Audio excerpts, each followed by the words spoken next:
మీ అందరికీ ప్రభు నామమున వందనాలు తెలియజేస్తున్నాం. ప్రార్థన చేసుకుని దేవుని వాక్యంలోకి పోదాం.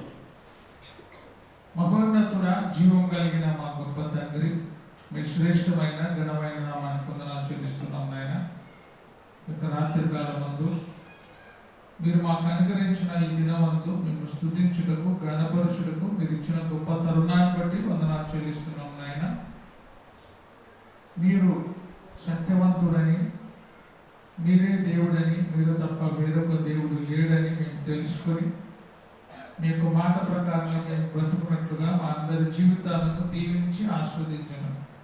మా రక్షకుడును మీ ప్రియకుమారుడైనటువంటి యేసుక్రీస్తు నామం అడిగి ప్రార్థించి వేడుకొంచున్నాము తండ్రి. ఆమేన్. క్రీస్తునందు ప్రియమైన వాళ్ళ, గడిచిన 2 వారాల క్రితము మనము వాక్యం ఎవరు అని మనం నేర్చుకుంటున్నాం. వాక్యము ఎవరు? ప్రభువు వాక్యము, యెహోవా వాక్యము, దేవుని వాక్యము అని మనం నేర్చుకుంటున్నాం. దేవుని వాక్యము, ప్రభువు వాక్యము, యెహోవా వాక్యము అని మనం నేర్చుకుంటున్నాం. ఈరోజు ప్రభువు ఎవరు? ప్రభువు ఎవరు? చాలామంది మరి 1 కొరింథీ 8వ అధ్యాయము 6వ వచన భాగాన్ని చదువుతూ చాలామంది ఈ విధంగా చెప్తుంటారు. 1 కొరింథీ 8వ అధ్యాయము 6వ వచనం,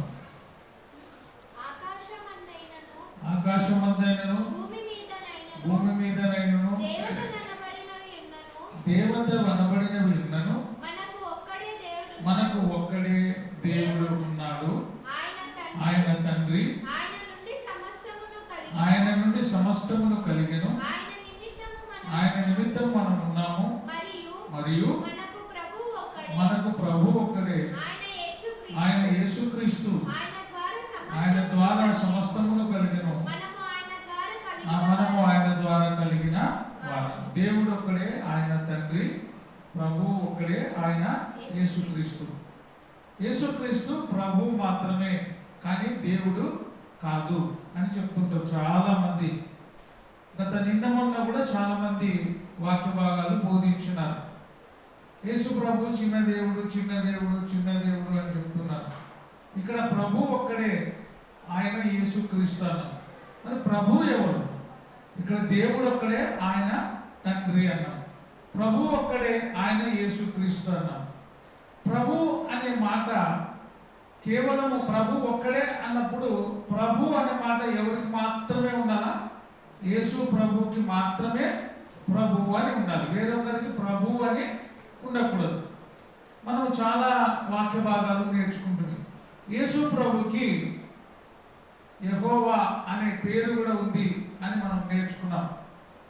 ఇప్పుడు యేసు ప్రభుకి ప్రభు మాత్రమే అనే పేరు ఉండాలి, కానీ వేరొకరికి మరి ప్రభు అని ఉండకూడదు. ఈ మాట బట్టి చూస్తే దేవుడు ఒక్కడే, ఆయన తండ్రి. ప్రభు ఒక్కడే, ఆయన ఎవరు? యేసుక్రీస్తు అన్నాం. ప్రభు అనే మాట మరొకరికి ఉండకూడదు అని ఈ అర్థాన్ని తెలియజేస్తుంది. ప్రభు ఒక్కడే, ఆయన యేసుక్రీస్తు. ఆయన ఒక్కడు ఏమై ఉన్నాడు? అపొస్తలుల కార్యం 10వ అధ్యాయం 36వ వచనం చదువుకున్నట్టయితే, యేసుక్రీస్తు అందరికీ ప్రభువు. అందరికీ ఎవరైనా ప్రభువు. ప్రభువు ఎవరు?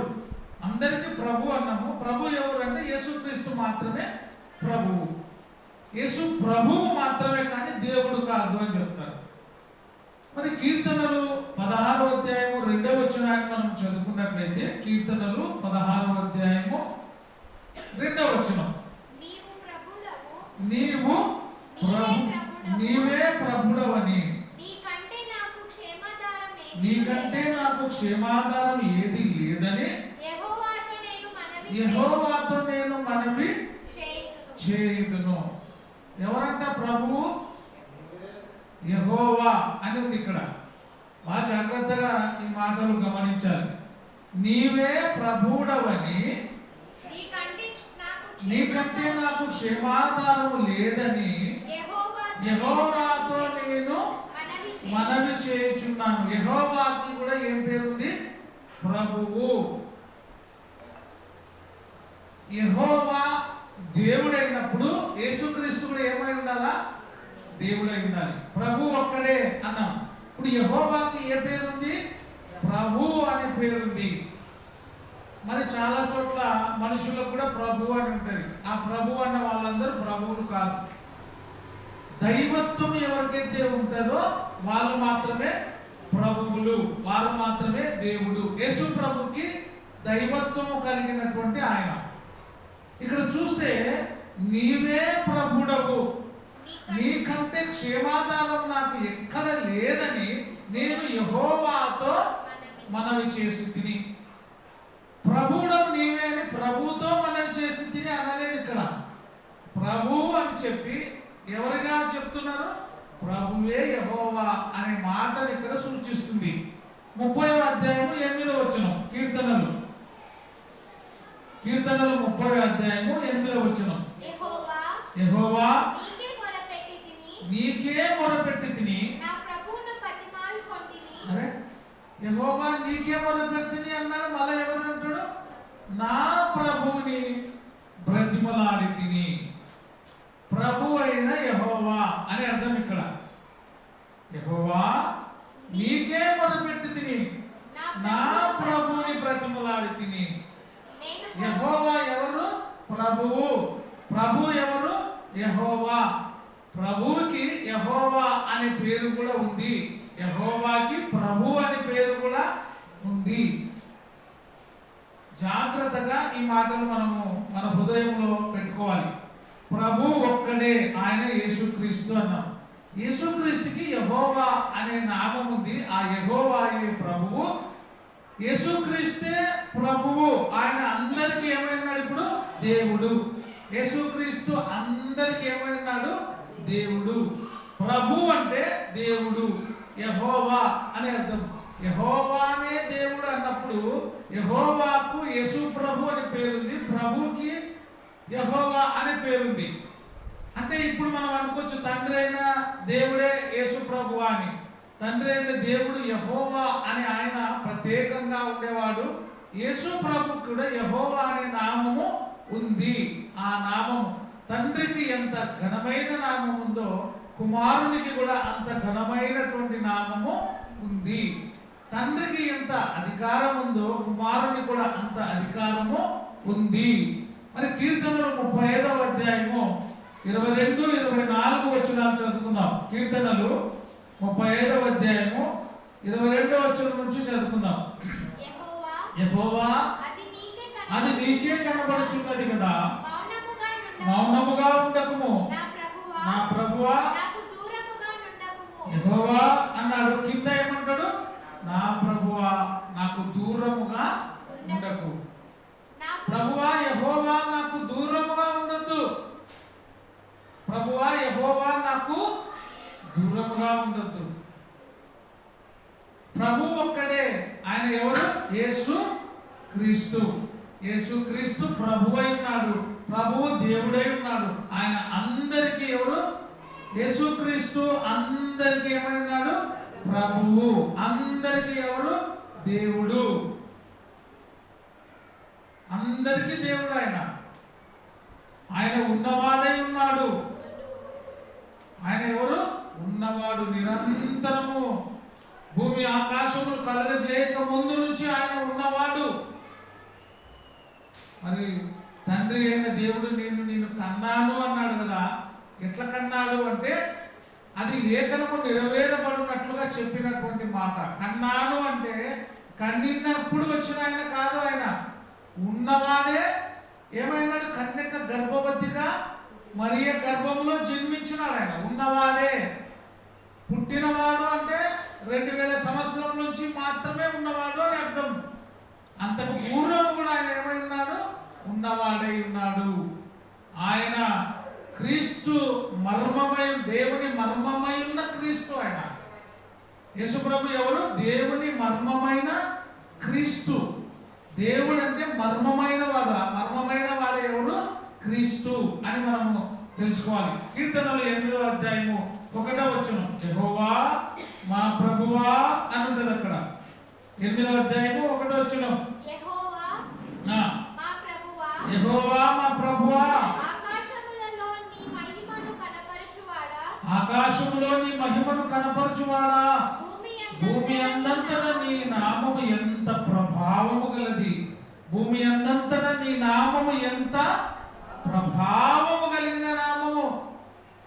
ప్రభు నామం కూడా ఏది ప్రభావము కలిగినటువంటి నామము.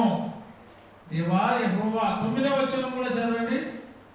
యెహోవా మా ప్రభువా, భూమి అందంతా నీ నామము ఎంత ప్రభావం కలిగినది. భూమి అందంతటా నీ యొక్క నామము ఎంత ప్రభావము కలిగినదిగా ఉన్నదయ్యా. దేవుని యొక్క నామము ప్రభావము కలిగినది. అన్ని నామముల కంటే పైనామము కలిగినటువంటి నామం ఇది, దేవుని యొక్క నామము.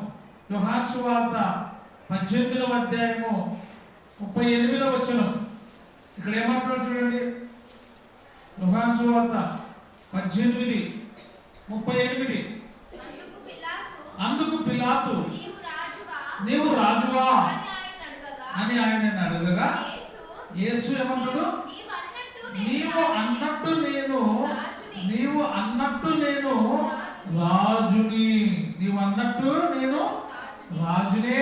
93వ కీర్తన 1వ వచనం. యెహోవా రాజ్యము చేయుచున్నాడు. యెహోవా కూడా ఎవరు? రాజు. యేసు ప్రభు ఎవరు? రాజు. Same equal cadre. యేసు ప్రభు రాజు, యెహోవా రాజు. ఆయన రాజ్యము చేయుచున్నాడు. యేసు ప్రభు కూడా రాజ్యము చేయుచున్నాడు. సంఘము ఆయన రాజ్యమైంది. సంఘము అను శరీరమునకు ఆయన ఏమైనాడు? శిరస్సై ఉన్నాడు. కాబట్టి ప్రభువు దేవుడు. ప్రభు ఎవరు? దేవుడు. ప్రభు ఎవరు? దేవుడు. యేసుక్రీస్తు దేవుడు. ఇంత స్పష్టంగా లేఖనాలు చెప్పబడుతూ ఉంటే యేసు ప్రభువుని గురించి మరలా చిన్నగా చేసి మాట్లాడుతున్నారు. యేసు ప్రభు యొక్క దైవత్వాన్ని మర్చిపోతున్నారు. యేసు ప్రభు మానవుడిగా ఉన్నప్పుడు చెప్పిన మాటలను తీసుకుని ఆయన దైవత్వాన్ని మర్చిపోతున్నారు. ఇప్పుడు తండ్రి, కుమారుడు, పరిశుద్ధాత్ముడు ముగ్గురు ఒక ఈక్వల్ క్యాడర్ కలిగిన వారు. ఒక ఆ యొక్క సమ్మతి మీద యేసు ప్రభుని ఈ లోకానికి పంపించినారు. ఎవరు? తండ్రి, పరిశుద్ధాత్ముడు ఇద్దరు యేసు ప్రభుని ఈ లోకానికి పంపించి ఉన్నారు. ఒక ఉదాహరణ మనం చూస్తే, యేసు ప్రభు ఈ లోకానికి మనిషిగా రావాలి. మనిషిగా వచ్చి రక్తము చిందిస్తేనే కానీ పాపమునకు క్షమాపణ లేదు. ఒక మానవుడిగా ఉన్నప్పుడు, సర్వము కోల్పోయి వచ్చినప్పుడు, భూమి మీద మానవుడిగా ఉన్నప్పుడు సర్వము కోల్పోయిన ఆయన అప్పుడు సర్వాధికారిగా దేవుడు తండ్రి ఉన్నాడు. కాబట్టి తండ్రిని ఏం అడగాల? ఖచ్చితంగా అడగాల్సిన మానవుడిగా ఉన్నాడు. కాబట్టి వీరిని నమ్మి వచ్చినాడు ఆయన. ఎవరిని? పరిశుద్ధాత్మని, తండ్రిని నమ్మి ఈ లోకానికి వచ్చి ఉన్నాడు. ఉదాహరణకి ఒక పెద్ద లోయ ఉందనుకోండి. లోయ, ఆ లోయలో పైన కొంతమంది ఉన్నారు. అప్పుడు ఆ పైన ఉన్న వాళ్ళు, నీకేం కాదు, నువ్వు వెళ్ళు, లోయలోనికి మేము ఉన్నాము, మేమే నిన్ను రక్షిస్తాము, మేమే నిన్ను కాపాడుతాము అని చెప్పినారు. పైన ఉన్నప్పుడు ముగ్గురు ఎక్కడ ఉన్నారు? పైన గుంత మీద, ఆ నేల మీద, భూమి మీద ఉన్నారు. ఉన్న వాళ్ళు ఏమైనారు? ఆ ఉన్న వాళ్ళలో ఒక్కరిని లోయలోనికి పంపిస్తున్నారు. నువ్వు లోయలోనికి వెళ్ళు, అక్కడ ఏముందో చూసి రాపో, మేమున్నాము, నువ్వు భయపడద్దు అని చెప్పి ఒక తాడు కట్టి లోపలికి పంపించినారు అని మనం అనుకుందాం.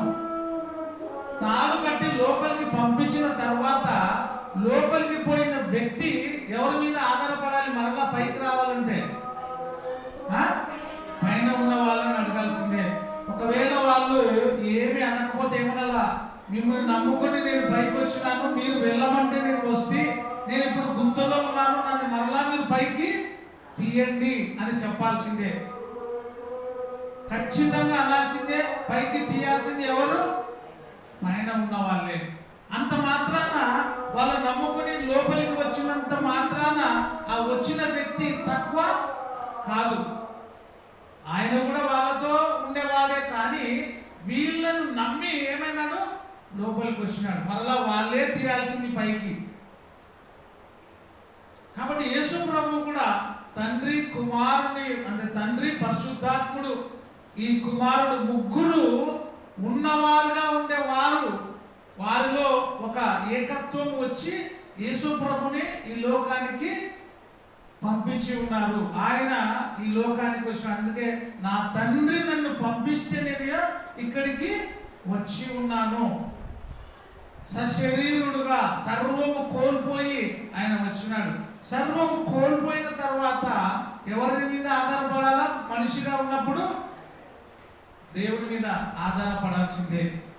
ఎందుకంటే ఆయన ప్రస్తుతం ఎక్కడున్నాడు? గుంతలోనికి వచ్చేసినాడు. కాబట్టి ఇవన్నీ మర్చిపోయి లోపలికి దిగినాడు. కాబట్టి ఆయన తక్కువ, ఆయన భూమి మీదకి వచ్చినాడు కాబట్టి తక్కువ అయిన వాడు అనుకుంటే అది సరైనది కాదు. చూడండి, కీర్తనలు 5వ అధ్యాయము 2వ వచనం. కీర్తనలు 5:2. నా రాజా నా దేవా. చూడు, నా రాజా నా దేవా. ఇప్పుడు పిలాతేమన్నాడు? నీవు యూదులకు రాజువా అంటే ఆయన ఏమన్నాడు? నీవు అన్నట్టు నేను రాజునే. ఎస్, నేను రాజుని అంటే దాని అర్థం నేను దేవుడను అని అర్థం. ఇక్కడ కూడా నా రాజా నా దేవా, నా అర్థధ్వని అదేమో పైన ప్రభువా దేవా అన్నారు. ఏమంటారు? రాజా నా అర్థధ్వని ఆలకించు అని చెప్తున్నారు. రాజుని ఏమడుతున్నారు? నా అర్థధ్వని విను, నా మొర విను, నన్ను కాపాడు అని బ్రతిమలాడుతున్నారు. మరి 35వ కీర్తన 22వ వచనం చదవండి. 35వ కీర్తన 22వ వచనం. యెహోవా అది నీకే కనబడుచున్నది కదా, మౌనముగా ఉండద్దు. నా ప్రభువా నాకు దూరముగా ఉండద్దు. నాకు న్యాయము తీర్చుటకు మేలుకొనుము. నా దేవా నా ప్రభువా నా పక్షమున వ్యాజ్యమాడుటకు లెమ్ము. అరే ఎన్నున్నాయడా? నా దేవా నా ప్రభువా, యెహోవా నా దేవా, యెహోవా నా దేవా, నా ప్రభువా నా దేవా, దేవా ప్రభువా, యెహోవా ప్రభువా, ప్రభువా యెహోవా, ప్రభుకి యెహోవా, యెహోవాకి ప్రభువు, ప్రభువుకి దేవుడు, ప్రభువు దేవుడు యెహోవా. అర్థములన్నీ కూడా ఒక్కటే. కాబట్టి యేసు ప్రభువు ఏ విషయంలో చూసినా కూడా పైన ఆకాశమందు ఉండినను, భూమి మీద ఉండినను, భూమి క్రింద నీలయందును ఆయనకేముంది? సర్వాధికారము కలిగిన వాడై ఉన్నాడు. రోమ 9:5లో ఈయన సర్వాధికారి అయిన దేవుడై ఉండి నిరంతరము స్తోత్రారుడై ఉన్నాడు అనే మాట చూస్తున్నాం. 59వ కీర్తన 11వ వచనం. 59:11. ఏలైనగా మా కేడమైన ప్రభువా నీ బలము చేత వారిని చెల్లాచెదురు చేసి అనుగగొట్టుము. నా కేడమైన ప్రభువా, ఆయన కేడమై ఉన్నాడు. 62వ కీర్తన 12వ వచనం. ప్రభువా ప్రభువా, చూడండి, ప్రభువా ప్రభువు ఒక్కడే. మరి యెహోవాకి ఎందుకు ప్రభువా ఉంది? తండ్రి ఒక్కడే. యేసు ప్రభుకి తండ్రి అని కూడా ఉంది. యెషయా 9:6లో ఏముంది? ఏలైనగా మనకు శిశువు పుట్టెను, మనకు కుమారుడు అనుగ్రహించబడును, ఆయన భుజముల మీద రాజ్యభారం ఉండును, ఆశ్చర్యకరుడు, ఆలోచనకర్త, బలవంతుడైన దేవుడు, నిత్యుడగు తండ్రి, నిత్యుడగు తండ్రి అని ఆయనకు పేరు పెట్టబడును. ఈడ ఈ వచన భాగం కూడా వక్రీకరిస్తున్నారు చాలా మంది. ఏలైనగా మనకు శిశువు పుట్టెను, పుట్టెను అంటే అర్థమేమి? పుట్టినాడు అని అర్థం. మరి యెషయా గ్రంథంలో పుట్టినాడా? పుట్టెను అన్నది కాబట్టి ఆయన పుట్టిన దేవుడు. ఇది నెరవేర్పుగా రాయబడింది. పుడతాడు అని అర్థం. ఇది ఎట్లా చెప్తాము? కింది వచనాల్లోనే ఉంటుంది. అదే దాంట్లోనే కింద ఎక్కడ లేదు జవాబు, అనే కింద ఉంటుంది. ఆయన భుజముల మీద రాజభారమును, ఆశ్చర్యకరుడు, ఆలోచనకర్త, బలవంతుడైన దేవుడు, నిత్యుడగు తండ్రి, సమాధానకర్త యగు అధిపతి అని ఆయనకు పేరు పెట్టబడును. ఇది మొదలుకొని మితి లేకుండా దానికి వృద్ధి క్షేమమును కలుగునట్లు సర్వకాలము దావీదు సింహాసనమును రాజ్యమును నియమించును. న్యాయము వలన నీతి వలన రాజ్యమును స్థిరపరచుటకు అతడు సింహాసనాసీనుడై రాజపరిపాలన చేయును. సైన్యములకు అధిపతి యెహోవా ఆసక్తి కలిగి దీనిని నెరవేర్చును. అంటే ఇంకా ఉంది, జరగాల్సి ఉంది అని అర్థం. నెరవేర్చును అంటే పుడతాడు, రాజుగా వస్తాడు, అధికారము చేస్తాడు, నిత్యుడకు తండ్రిగా వస్తాడు అని అర్థం. పుట్టాడు అంటే పుట్టినాడు. అప్పుడు కూడా పుట్టినాడు ఆయన, అంతకుముందు కూడా పుట్టిన దేవుడు అని చెప్తుంటారు. నేను ఉన్నవాడును అనువాడును అంటే పుట్టిన దేవుడు యేసు ప్రభు, పుట్టిన దేవుడు యేసు ప్రభు కాబట్టి నిత్యుడు కాదు. పుట్టిన ఆయన నిత్యుడు ఎందుకు అవుతాడు అని చెప్తారు. ఆయన పుట్టినవాడు కాదు. భూమి ఆకాశములు యోహాను సువార్త 1:1లోనే ఉంది. ఆడ ఉండెను. ఉండెను అంటే ఆదియందు వాక్యము ఉండెను. కన్నాడని ఉంది. ఆడ ఉండెను. వాక్యము దేవుని యొద్ద ఉండెను. వాక్యము దేవుడై ఉండెను. ఆయన ఆదియందు దేవుని యొద్ద ఉండెను. దేవుని యొద్ద ఉండెను. కలిగి ఉన్నది ఏది ఆయన లేకుండా కలగలేదు. ఆయనలో జీవం ఉండెను. ఆ జీవం మనుషులకు వెలుగై ఉండెను. ఆ వెలుగు చీకటిలో ప్రకాశించుచున్నది, కానీ చీకటి దాన్ని ఇప్పటి వరకు కూడా చీకటి దానిని గ్రహించడమే లేదు. యేసు ప్రభు యొక్క దైవత్వాన్ని అర్థం చేసుకోవడం లేదు. యేసు ప్రభు యొక్క దైవత్వము చాలా గొప్పది. ఆ దైవత్వం మనకు అర్థం కావాలా. ఉండెను ఎప్పటి నుండి ఉన్నాడు? భూమి ఆకాశములు కలగజేయక ముందు నుంచి ఆయన ఉన్నాడు. అవన్నీ ఆయన ద్వారా, ఆయన చేత కలిగింపబడినవి. ఇంకొక మాట చూసుకుందాం. 130వ కీర్తన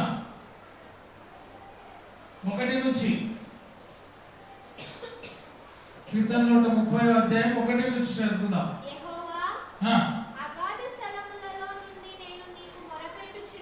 యెహోవా అగాధ స్థలములో నుండి నేను నీకు మొరపెట్టుచున్నాను. ప్రభువా నా ప్రార్థన ఆలకించుము. యెహోవా మళ్ళీ ఏమంటున్నాడు? ప్రభువా నా ప్రార్థన ఆలకించుము. నీ చెవి యొగ్గి నా అర్థధ్వని వినుము. మరి ఏమంటున్నాడు? యెహోవా నీవు దోషములను కనిపెట్టి చూచిన ఎడల ప్రభువా ఎవడు నిలవగలడు? ప్రభువా దేవా, ప్రభువా యెహోవా ఎవడు నిలవగలడు? అయినను నీ యొద్ద క్షమాపణ దొరుకును. యెహోవా కొరకు నేను కనిపెట్టుకొనుచున్నాను. నా ప్రాణము యెహోవా కొరకు ఏమైంది? కనిపెట్టుకొని ఉన్నది. పాత నిబంధన మొత్తము ఎక్కడ చూసినా కూడా ప్రభు అయిన యేసుక్రీస్తు యొక్క ప్రత్యక్షతలు ఉన్నాయి.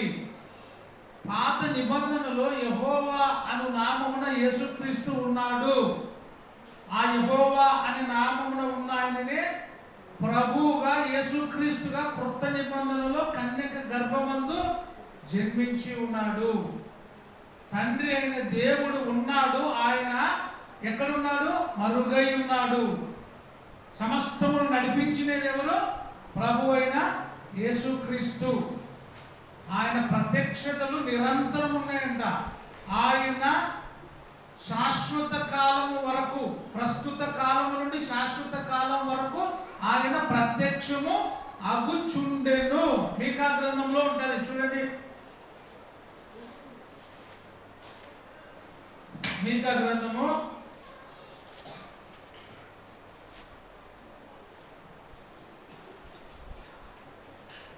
మీకా 5వ అధ్యాయము 2వ వచనం.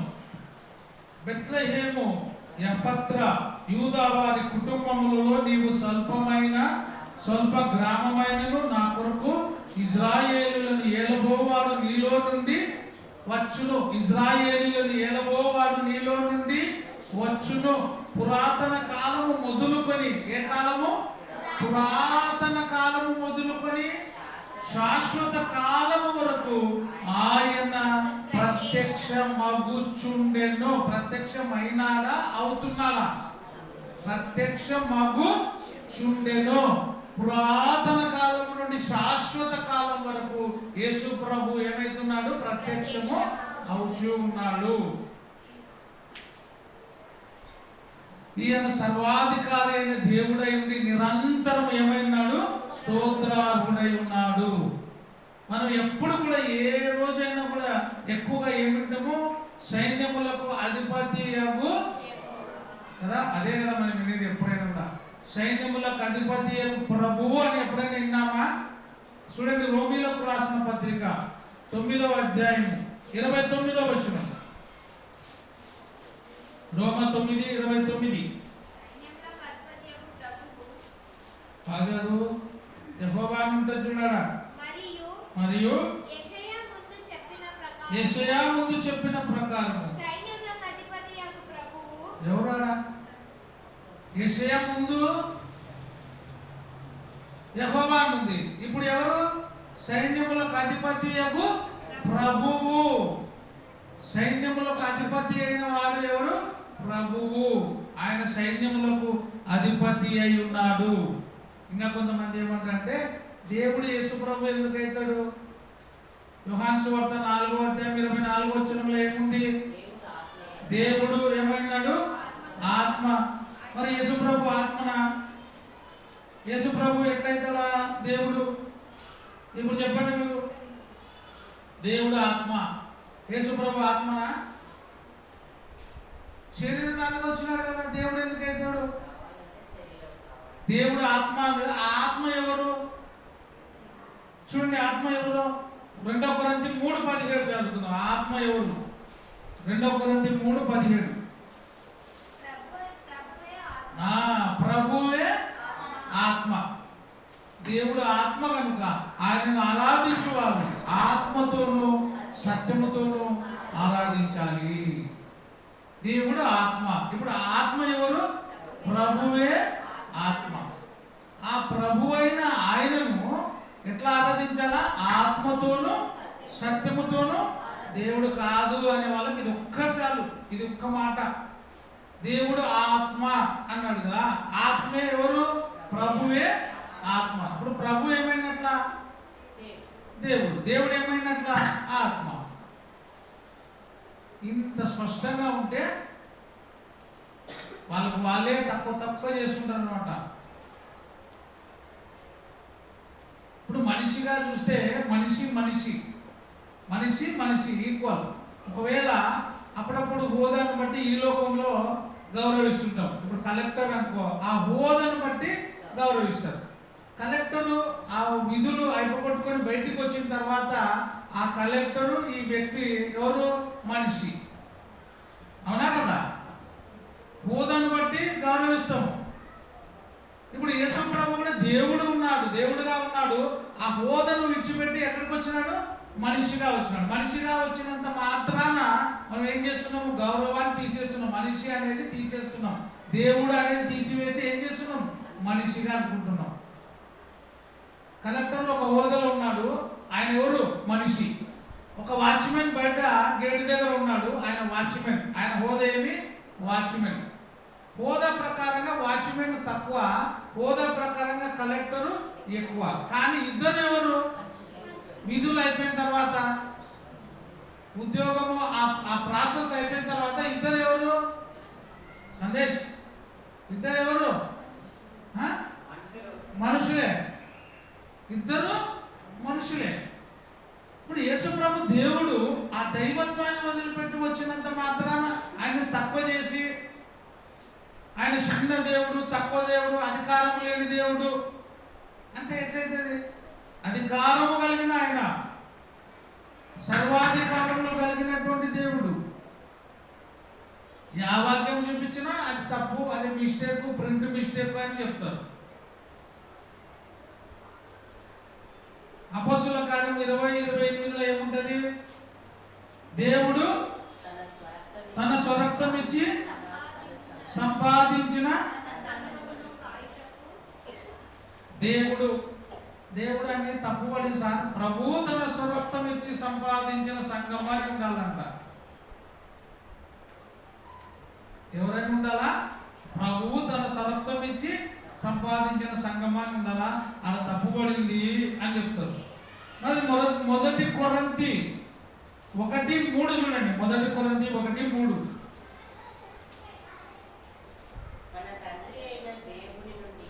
రెండవ వచనం. కొరింథీలోనున్న సంఘం ఎవరిది? సంఘం ఎవరిది? ఇదిగో పేతురు ఈ బండ మీద నా సంఘమును కర్తా అన్నాడు. సంఘం ఎవరిది? క్రీస్తుది. ప్రభు అయిన యేసు క్రీస్తుది సంఘము. ఇప్పుడు దేవుని సంఘము అంటే ప్రభు ఏమైనట్ట? దేవుడు. ఇంత ఉంటే కూడా కాదు కాదు కాదు అని మనం చెప్పబడుతూ ఉంటే వింటూ ఉంటాం. కాబట్టి యేసు ప్రభువు ఎవరు అంటే దేవుడు. ప్రభువు దేవుడు, సర్వాధికారము వహించినటువంటి వాడు అని మరొకసారి మనం చూసుకుంటున్నాం. చివరిగా ఒక మాట చదువుకొని ముగించుకుందాం. యెషయా 22వ అధ్యాయము 12వ వచనం. యెషయా 22వ అధ్యాయము 12వ వచనం. ఆ దినమున ఏడ్చుటకును అంగలార్చుటకును తలబోడి చేసుకొనుటకును గోనె పట్ట కట్టుకొనుటకును సైన్యములకు అధిపతియు ప్రభువునకు యెహోవా మిమ్మును పిలువగా. సైన్యములకు అధిపతియు ప్రభువు మిమ్మును పిలువగా. సైన్యములకు అధిపతి ఎవరు? ప్రభువు యెహోవా.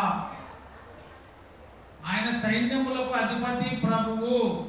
ప్రభువే దేవుడు, దేవుడే ప్రభువు, ప్రభువే యెహోవా, యెహోవానే ప్రభువు. ఇన్ని హక్కులు, ఇన్ని నామములు కలిగినటువంటి ఆయన యేసు ప్రభు. ఏది రాయబడింటే అది మనం నమ్మాలా. యేసు ప్రభు దేవుడు యాజ్ దేవుడు. యేసు ప్రభు గొర్రెపిల్ల. యేసు ప్రభు గొర్రెలకు కాపరి. యెహోవా నా కాపరి అన్నాడు. యెహోవా కూడా గొర్రెలకు కాపరి. యేసు ప్రభు కూడా గొర్రెలకు కాపరి. యేసుక్రీస్తు గొర్రెలకు కాపరి. ఇది చూడండి ఇంకొక మాట. 25వ అధ్యాయం, యెషయా 25వ అధ్యాయం, యెషయా 27వ అధ్యాయము 9వ వచనం. ఆ దినమున జనులు ఇలాగందురు, ఇదిగో మనలను రక్షించునని మనము కనిపెట్టుకొని ఉన్న మన దేవుడు. మనము కనిపెట్టుకొని ఉన్న మన దేవుడు. ఎప్పుడు అనుకుంటారా? ఆ దినమున. రక్షించడానికి వచ్చిన ఆయన ఎవరు? రక్షించడానికి వచ్చినది ఎవరు? పాపములను క్షమించడానికి వచ్చిన ఆయన ఎవరు? యేసుక్రీస్తు. ఆ రక్షించినప్పుడు, పాపములు తీసివేసినప్పుడు ఏమంటారంట? ఆ దినమున మనము కనిపెట్టుకొని యెహోవా ఈయనే దేవుడు అని వాళ్ళు అనుకుందురు. ఆయనను రక్షణను బట్టి సంతోషించి ఉత్సాహంగా ఉంటాం. ఇదిగో ఎవరికంత ఈ శుభవార్త? లోక పాపమునకు, లోకమునకంతటికి ఇదిగో రక్షకుడు మన కొరకు పుట్టి ఉన్నాడు. ఇది సమస్తమైన ప్రజలందరి కోసము కలిగినటువంటి శుభవర్తమానము. పాపములు క్షమించడము ఎవరి తరము? మానవులకు ఎవరికి కూడా లేదు. యేసు ప్రభు పాపములు క్షమించాడు కాబట్టి పాపములు క్షమించే అధికారము ఒక దేవునికే ఉంది. ఆయన దేవుడు, దేవాది దేవుడు. ఆయన రాజులకు రాజు, ప్రభువులకు ప్రభువు. ఇప్పుడు ఎవరైనా కానీ ఎక్కడైనా కానీ యేసు ప్రభు చిన్న దేవుడు, యేసు ప్రభు అధికారంలో తక్కువ అంటే వాళ్ళ ముఖం కూడా పోకూడదు, వాళ్ళ దగ్గర కూడా పోకూడదు. వాడు నీ సొంత తండ్రి అయినా, నీ అక్క అయినా, నీ చెల్లెలైనా, మీ అత్త అయినా, మా అత్త అయినా, ఎవరి అత్త అయినా, ఎవరి అక్క అయినా, ఎవరి చెల్లెలైనా, ఎవరు మామ అయినా, ఎవరు బావైనా, ఎవడైనా కానీ చివరికి పరలోకము నుండి దిగి వచ్చిన వేరే దూత కానీ దేవదూత కానీ మీకు వేరే సువార్త ప్రకటిస్తే వాడెవడు? శాపగ్రస్తుడు. కాబట్టి యేసు ప్రభు యొక్క దైవత్వాన్ని తక్కువ చేసిన వాళ్ళు ఎవరన్నా దాన్ని వారిని మనము నమ్మకూడదు, వాళ్ళ దగ్గరికి పోకూడదు. ఆయన దైవత్వంలో సమానమైన వాడు, తండ్రితో సమానుడు. ఆయనకు తండ్రి అని కూడా పేరు ఉంది. మళ్ళీ ఆయన యెహోవా కాదు, యెహోవా తండ్రి వేరొక ఆయన. ముగ్గురు వేరు వేరు. మళ్ళా కనిపించే యేసుప్రభుకి తండ్రి ఏమింది, యేసుప్రభుకి యెహోవా ఉంది. ఆ యెహోవానే ఈ యెహోవా కాదు. కొంతమంది ఆ బోధ కూడా చేస్తారు. మళ్ళా తండ్రి అయిన దేవుడే ఆ యెహోవానే యేసుప్రభుగా ఈ లోకానికి వచ్చి ఉన్నాడు. యేసుప్రభుయే మరలా పరిశుద్ధాత్మగా ఉన్నాడు, వస్తాడు అని చెప్తారు. అది తప్పుడు బోధ. వ్యక్తులు వేరు వేరు, తండ్రి వేరు, కుమారుడు వేరు, పరిశుద్ధాత్ముడు వేరు. ముగ్గురు వేరు వేరుగా ఉండేవారు ఒక్క పనే చేసినారు. వారి ఐక్యతలో ఒకటి, వారి దైవత్వంలో ఒకటి. ముగ్గురు కలిసి ఎవరు? ఒక్క దేవుడు. త్రియేక దేవుడు కాదు, త్రిత్వమై ఉన్న ఏకదేవుడు. ముగ్గురుగా ఉన్న ఒక్క దేవుడు. త్రియేక దేవుడు అంటే ముగ్గురే ఒకటి అని అర్థం. త్రియేక దేవుడు కాదు. త్రియేక దేవుడు అంటే అర్థమేమి? ముగ్గురే ఒక్క దేవుడు. ముగ్గురుగా ఉన్న ఒక్క దేవుడు. త్రియేక దేవుడు అనేది వేరే, త్రిత్వమైన ఏకదేవుడు అన్న అది వేరే. దాని అర్థాలు వేరు ఉంటాయి. కానీ మళ్ళీ మనం పొరపాటు కాకూడదు. కాబట్టి మరి వాక్య ప్రకారంగా తండ్రి దేవుడు, కుమారుడు దేవుడు, పరిశుద్ధాత్ముడు దేవుడు అని లేఖనాలు చెప్పబడుతున్నాయి. చెప్పిన దానిని మనము వినాలి. ఇక్కడ చిన్న దేవుడు, పెద్ద దేవుడు, నడిపి దేవుడు అని లేదు. ఇంకా కొంతమంది యేసుప్రభుని ఏమంటారు? యేసుప్రభు మనకి అన్న. ఎవరంట? అన్న. అన్న అవుతాడు. అవునండి, అన్న అండి అంటారు. యేసుప్రభు అన్న అయితే యేసుప్రభుకి పరిశుద్ధాత్ముడు ఏమవుతాడు? తమ్ముడు కావాలి. తమ్ముడు అయినప్పుడు సంఘం యేసుప్రభుకి ఏమవుతుంది? భార్య. అప్పుడు పరిశుద్ధాత్ముడు సంఘానికి ఏమవుతాడు? మరది అవుతాడు. ఆ లెక్కలో పోవాలండి మనం. ఇది దొంగ బోధలు, తప్పుడు బోధలు.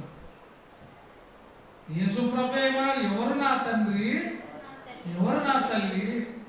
ఇక్కడ కూర్చొని వాక్యం వింటున్న మీరే నా తల్లి, నా తండ్రి. ఆయన దేవుడు, ఆయన రక్షకుడు, ఆయన గొర్రెల కాపరి అని చెప్తుంటే లేనివి ఈ మధ్యకాలంలో ఎక్కువైపోయినాయి దేవుని యేసుప్రభుని గురించి. యేసుప్రభుని చాలా తక్కువగా మాట్లాడుతున్నారు. అటువంటి వానికి ఎప్పుడు కూడా పాప క్షమాపణ లేదు. వాళ్ళు యేసుప్రభుని తక్కువ చేసిన వారు దేవుని రాజ్యానికి పోడు. మరి మనం తండ్రిని తక్కువ చేయడంలే, పరిశుద్ధాత్మని తక్కువ చేయడంలే. తండ్రి, కుమార, పరిశుద్ధాత్మ ముగ్గురు దేవుడు అనేటువంటి నామములు కలిగిన వారు, ఆ దైవత్వాన్ని కలిగిన వారు. ఎవరు తక్కువ కాదు. ముగ్గురు సమానమైన అధికారము కలిగిన వారు అని వాక్య భాగం తెలియజేస్తూ ముగిస్తున్నాను. ప్రార్థన చేసుకుందాం. మరొకసారి ప్రార్థన చేసుకుని ముగించుకున్నాం. నిన్న నేడు నిరంతరం ఏకరీతిగా ఉన్న మా దేవా, ఇంతవరకు నీ మాటలు అనేకములు నేర్చుకుని తండ్రి, నీ వాక్యం ద్వారా మేము బ్రతుకున్నట్లుగా సహాయం దయచేయండి ప్రభా. లేని వాటిని బోధిస్తూ ప్రభా, అనేకులను తప్పుదావలో పట్టిస్తున్న వారి మనసును మార్చండి తండ్రి. వారి స్వలాభం కొరకు, సొంత లాభం కోసం, వారి ప్రలోభాల కోసం సువార్త ప్రకటిస్తున్నారు. అటు వారి మనసులను మీరు మార్చమని ప్రార్థిస్తున్నాం నాయన.